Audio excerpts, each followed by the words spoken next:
Welcome to the Fortuna Report entitled, Dating a Catfish. The following videos on catfish and scammers are first-hand accounts of my experiences on dating sites. The accounts may contain explicit language and some will not be appropriate for persons under the age of 18. I have designed these videos to help educate and enlighten those people who have decided to participate in dating on or offline. There will be much information to help the viewer or listener to protect themselves with online dating in particular. Please note that many catfish come from Africa and other countries. However, scammers often originate and live in the US. I will proceed by explaining the differences between a catfish and a scammer. The brief definition of a catfish is meant to describe a person who steals pictures of another person from any of many sources and makes a fake story or profile to post on a dating site in order to impress a victim, to engage with them in conversation, gain their confidence, and ultimately get money or personal documents from them by romancing them. They will often ask for you to purchase gift cards when they want money from you. On the other hand, a scammer is often someone real, and one that may even meet you face to face in order to get money from you, or get some other thing they will tell you they need. They will use every trick in the book and sob story to get you to part with your money or other items of value and give those things to them. They are all lies. Unless they give proof of, say, a child is in the hospital and needs medical care that they cannot afford, and you can verify this story through concrete evidence, you're being scammed. It can happen online too, as I will explain in another situation upcoming. They will try to get you to open investment accounts, use Bitcoin sites, etc. with your money, promising they will reimburse you at a later time. The feelers are long on the dating catfish, just as they are on the genuine fish itself. If anyone watching this video has ever been on a dating site, you may have experienced an encounter with a catfish. I am one who is on a dating site and have encountered this many times. Here are photos of my first catfish. The gentleman in the photo is someone who had his photos stolen and used on various sites. The man you are seeing is most likely the innocent victim of the thief. Information regarding the catfish was obtained on the social catfish app site.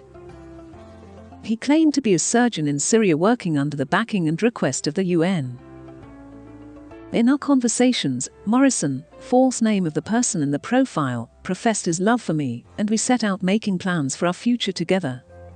He was so handsome, and I decided I would send his picture to my best friend in California, bragging, of course, about how great a guy he was. A couple of days later, she emailed me back with profuse apologies and sympathies that this man was a fake, a catfish. I could tell she was sad to hurt my feelings. After the shock wore off, which was a short time, I just burst out laughing and found I was not hurt at all. I thought I was in love, truly. I never met this man face to face, and ultimately realized not only what a great friend I had that would tell me the truth, but also how really little I cared for this man once reality hit. At that point, I decided to continue my conversations with this man because I had become very fond of him in spite of the wake-up call. I continued without giving away that I knew what he was. At some point, I backed away for the sake of self-preservation. I found that I doubted he was truly a catfish, hoping he wasn't. Then it happened. The proof I was awaiting came to light. I have always been of the opinion that the truth always surfaces given enough time. My catfish had a request of me, and it was such that it appeared that he may indeed be for real. My catfish, Morrison, contacted me and asked if I would be kind enough to accept his trunk of personal belongings because he was coming back to the US very soon from Syria. I felt honored that he would trust me with this task. Of course, I said I would be happy to. He gave me the email of a delivery service that would be responsible to deliver the trunk to me. I was to write to them and explain that I would be happy to accept the trunk and when could I expect delivery.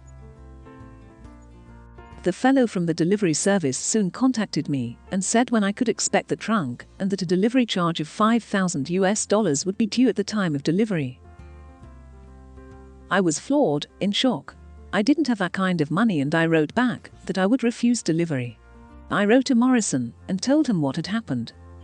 He said that there would be enough funds in the trunk to reimburse me and not to worry about the money. I was very suspicious, of course, and decided to ask my ex about this issue. He is an army vet of 21 years, and I had the feeling he would know what I should do. He laughed and quickly let me know that it was a scam. He explained that anyone who works for the UN or military is entitled to have their belongings shipped at no expense to them, the employee. This set my mind at ease, and I informed Morrison that I knew he was a catfish and I would not give him anything. No money, no personal documents, and I was taking back my heart. Of course, he denied any deceit or wrongdoing, even though the glaringly obvious was at hand. Although I can't prove it, I believe that the delivery service email was a fake email back to himself to look legitimate. The beauty of this experience is that it would serve me well in the future when dealing with other scammers. I learned so much from this event and am grateful to those who helped me unravel the mystery and find the truth. This man was too good to be true, which was the first red flag. Also, it is common for catfish to tell their victim that they are working overseas at a very lofty and respectable job, such as a doctor. Red flag number 2, overseas. Red flag number 3. After only chatting with you a day or two or a few hours, the catfish will tell you he loves you. These people are pros, and they know the big hook for women in particular is that of being told they are loved. After all, isn't that why they are on a dating site? This is true for men and women on these sites. Red flag number 4. They will make statements of how God-fearing they are and religious, etc. In truth, many catfish know the Bible pretty well. Many, in fact, are Christians and religious. Obviously, what they are doing as catfish is neither Christian, nor are they religiously good people. One such catfish who comes along later used to send me beautiful daily prayers and kind comments of love. However, when I was late in getting in touch with him or not available, or any time he did not get what he wanted from me, he would cuss and curse at me. He would call me a whore and a liar and other nasty names. He would accuse me of talking to other men online and insist that I stop and remove my profile from the dating site where I met him. Red flag number 5. It is common that once the catfish has marked you for his victim, he will remove his profile. This is not always the case, and there may come a time where you must report them and their profile. You must, however, be certain that you have clear evidence that the person is a scammer or catfish. Nothing is worse than outright calling someone a catfish or being called a catfish. I have been called a catfish a couple of times. Some men have alluded to it within my conversations with them. Then I have to go to the tedious task of proving I am not. I had been a member for several months when a new member of only a day was conversing with me and out of the blue called me a catfish. I was outraged.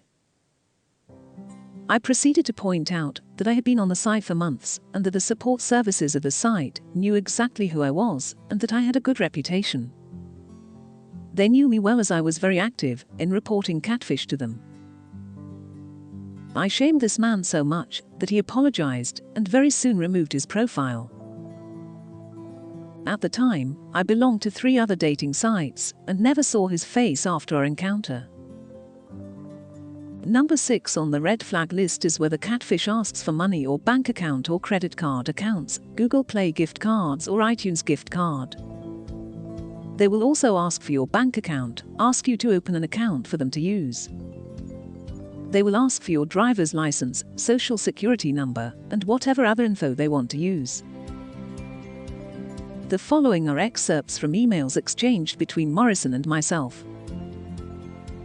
The name John in the emails refers to my ex. Email addresses have been redacted. On Sat. Jan 8, 2022 at 7:50 p.m. Morrison Rice wrote, "Thank you so much, Susan. Email of delivery man redacted, that is the delivery agent email. Kindly write him now saying, Hello sir, I'm writing in respect to Dr. Morrison's luggage number D2001, to be delivered to me. Please tell me what to do to receive it. Many thanks, Susan. Send that message to him right now, and let's wait for their response. Thanks, baby, you have no idea how much this means to me.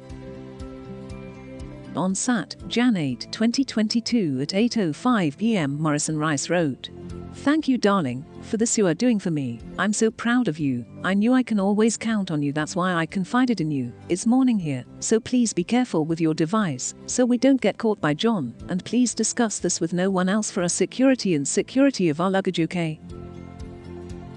On Sun, Jan 9, 2022 at 3:52 a.m. Morrison Rice wrote, "Okay dear, when that agent responds kindly let me know. Many thanks and love, Susan." On Sun, Jan 9, 2022, 11:23 p.m. Susan McFarland wrote, "I heard from your agent. Of course, you already know that. Nearly $5,000 to pay for your shipping. I don't have that kind of money, so I wrote back to him, I will not accept the luggage. The UN should pay for your shipping. They take care of that stuff." Banner Big LIEB. On Sun, Jan 9, 2022 at 8 p.m. Morrison Rice wrote, On Sun, Jan 9, 2022 at 8 p.m. Morrison Rice Morrisonis744 at gmail.com wrote, "Honey, I understand what you are saying, but things don't work that way. I am an independent doctor in contract with the UN. What they owe me is just my pay, which was paid to me upon delivery. That's why I have to take full responsibility for my luggage. Please, you're my last hope for help, and you promised to help. Now you're backing out on me. Not fair, Susan." Note: told him I did not have the money to pay for this. On Sun, Jan 9, 2022 at 8:07 p.m. Morrison Rice wrote, "How much do you have, Susan? I don't want to lose all I have worked so hard to get over the years, and most especially my documents and license. Please tell me how much you can afford to pay as a deposit. Let the delivery begin and pay them the balance on delivery from my luggage. Please, my love, I trust you with all my heart to do something." Morrison Rice, Jan 9, 2022, 8:36 p.m. To me. Money is not getting in our way, darling. You just don't want to help, and to think that I thought I could trust you. Please, Susan, find a way out for me. Please look for a way to get money from John and help receive the luggage and keep it in a bank deposit without John knowing. I know you can do something, my love, please. Post email notes. So, you were able to note that this is most of the important points of how our conversation went. I saw no reason to post previous romantic emails from Morrison, which led me to believe he really cared about me. His lines were so professionally placed before me. One can clearly see how the manipulation takes place. It is important to know that until I denied to help Morrison, he was loving, kind and complimentary. If someone really loves you, they will not burden you with providing money to them, or paying for something they want, or deride you for refusing any request they make of you. My question is always, why do you need me? And have you asked a relative for help?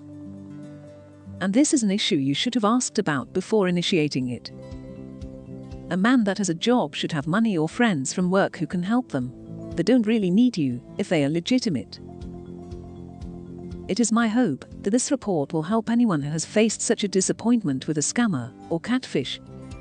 And hopefully everyone who participates on dating sites will take charge of their lives in order to protect themselves and their loved ones.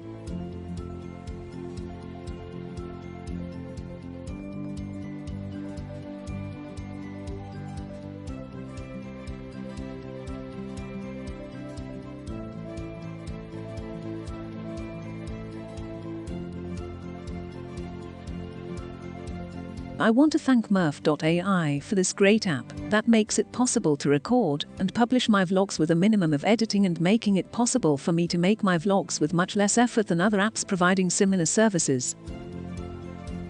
I would like to thank Pexels for the free images I use to illustrate romance and love among a variety of humans. Not all the images provided here are scammers or catfish. Most of the photos are of random individuals meant to portray love and romance. The image of Morrison was copied from my app Social Catfish for the purpose of education and protection of the online community. Thank you for joining me today, and please click the like button if you like this vlog, and please click share, comment and subscribe. Without your support, I would not be inspired to bring you these videos.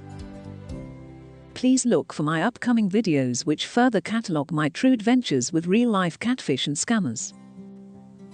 Where possible, I post the photos of former scammers who are now friends, and those whose photos I was provided with by those individuals who are known catfish and scammers through their own admission, or discovered by my using the time and patience to expose them.